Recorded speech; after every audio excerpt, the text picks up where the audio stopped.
Hi guys, welcome back to my YouTube channel. ඉතින් ඔයාලා හැමෝම මගේ YouTube channel එකට පිළිගන්නවා.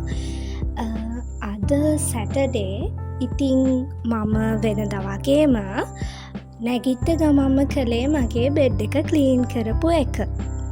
ඉතින් Saturday 7:30 මට මගේ music class එක තියෙනවා. ඉතින් බෙඩ් එක ක්ලීන් කරලා ඉවර වෙලා මම මේ ක්ලාස් යන්න ලෑස්ති වෙන්න තමයි හදන්නේ. ඉතින් මේ සතියම වැඩ එක ගොඩක් බිසි වෙච්ච හින්දා අද දවස ගොඩක් රිලැක්ස් එකේ ගත කරන්න තමයි මම හිතාගෙන ඉන්නේ. ඉතින් අද දවස මම රිලැක්ස් එකේ ගත කරපු විදිහ බලන්න දිගටම vlog එකත් එක්ක එකතු වෙලා ඉන්න. පෙන්සිල් කේස් එකත් රෙඩි කරගෙන බෑග් එකත් රෙඩි කරගෙන ක්ලාස් යන්න තමයි දැන් මං හදන්නේ. ක්ලාස් ඉවර වෙලා මම 9:30 වෙනකොට ගෙදර එන හින්දා මේ වගේ පුංචි දෙයක් කාලා තමයි මම ක්ලාස් යන්නේ. හැබැයි ස්කූල් යන දවසට මම 5:30 වෙනකොට මගේ බ්‍රෙක්ෆාස්ට් එක ගන්නවා.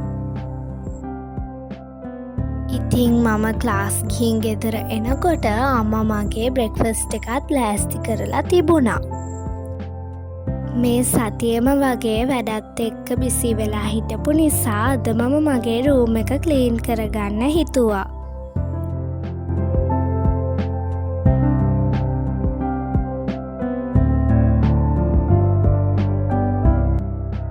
පුංචි කාලේ ඉඳන්ම තමන්ගේ වැඩ තමන්ම තනියම කරගන්න හුරු වෙන එකෙන් අපේ පර්සනැලිටි එක බිල්ඩ් අප් වෙනවා වගේම තමයි ඕනෑම දෙයක් තනියම මැනේජ් කරගන්න අපි හුරු වෙනවා. ඒ වගේම ඒක අපිට මානසික සතුටක් හා අභිමානයකුත් ගෙනල්ලා දෙනවා. ඒ අතරේ පරිසරය කළු කරලා හෝ ගාගෙන වැස්සක් එන්න වගේ තමයි හදන්නේ. ඉතින් මං ටක් ගාලා බැල්කනි එකට ඇවිල්ලා වීඩියෝ ක්ලිප් එකක් ගත්තා. බලන්නකෝ මේ සද්දේ.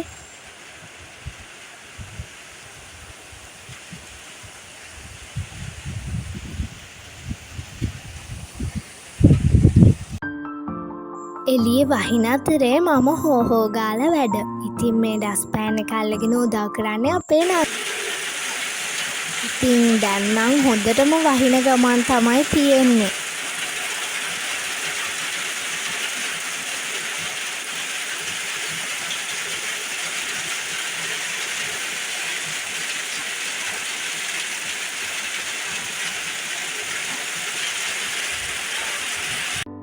මගේ අම්මා වයිස් ප්‍රින්සිපල් කෙනෙක්, තාත්තා නේවි ඔෆිසර් කෙනෙක්. ඉතින් ඒක හින්දා ඒ දෙන්නත් හරිම බිසි. ඉතින් මේ වගේ නිවාඩු දවසක අපි අපේම වැඩ තනියම කරගෙන එයාලට උපරිම සපෝට් එක දෙනවා. ඉතින් කතාව අතරෙම බෙඩ් එකේ බෙඩ්ෂීටුත් මම චේන්ජ් කරගත්තා. ඉතින් මේ වගේ රූම් එක ක්ලීන් කරගත්තහම අපිට ස්ටඩි කරන්න නිදහස් නිරවුල් මනසක් ඇති වෙනවා වගේම අපි කරන වැඩේට 100%ක්ම ෆෝකස් එක දීලා ඒ වැඩේ කරගන්න පුළුවන්. ඔයාලත් ඔයාලගේ රූම් එක ක්ලීන් කරන්න යොදන කාලය ටයිම් වේස්ටින් කියලා හිතන්න එපා.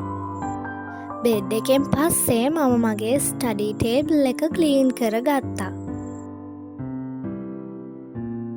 මම මේ වැඩ ටික කරන අතරේ මම ආසම සින්දු ටිකක් ප්ලේ වෙන්න දැම්මා. කොපිරයිට් වදින නිසා ඔයාලට අහන්න දෙන්න විදිහක් නැහැ. මේ වගේ වැඩ කරනකොට ආසම සින්දු ටිකක් ප්ලේ වෙන්න දාගෙන වැඩ කරනකොට අපිට මහන්සියක් දැනෙන්නෙත් නැහැ. ආසාවෙන් වැඩේත් කරන්න පුළුවන්.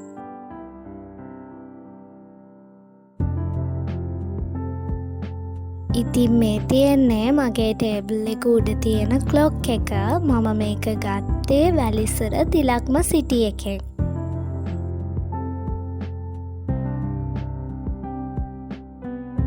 ඉතින් මේක මගේ බර්ත්ඩේකට මගේ බෙස්ට් ෆ්‍රෙන්ඩ් මට දීපු ගිෆ්ට් එකක්. ඇත්තටම මම ඒකට හරිම කැමතියි.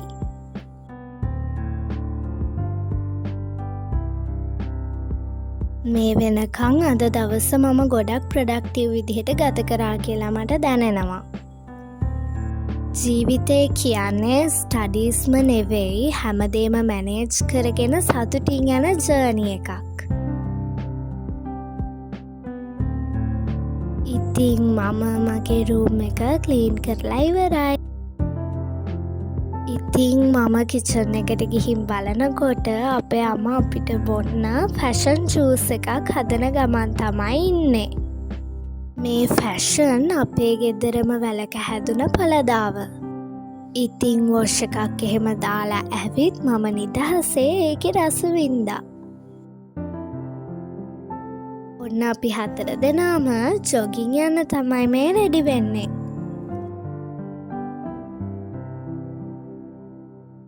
ඉතින් කොහොමත් නංගී මමයි ස්කූල් එකේ ස්පෝර්ට්ස් කරනවා. අපේ තාත්තා නිතරම කියන්නේ මොන දේ කළත් වැඩක් නැහැ කායිකව නිරෝගී නැත්නම් කියලා. ඉතින් තාත්තගෙන් තමයි අපි හැමෝම ජොගින් යන්න පුරුදු වුනේ.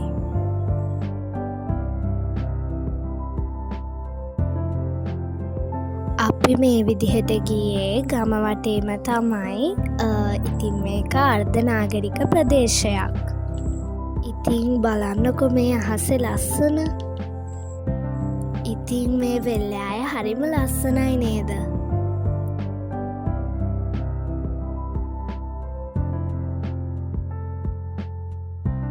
ඉතින් දැන් නම් ගොඩක් කඩවල වැටිලා තමයි තියෙන්නේ. එහෙනම් අපි ඉක්මනටම ගෙදර ගිහින් හම්බ වෙමු. තස් භගවතු අරහතු සම්මා සම්බුද්දස්ස නමෝ තස් භගවතු අරහතු සම්මා සම්බුද්දස්ස නමෝ තස් භගවතු අරහතු සම්මා සම්බුද්දස්ස ඉතිපිසෝ භගවා අරහං සම්මා සම්බුද්ධෝ විද්‍යාචරණ සම්පන්නෝ සුගතෝ ලෝකවිදු. Thanks for watching.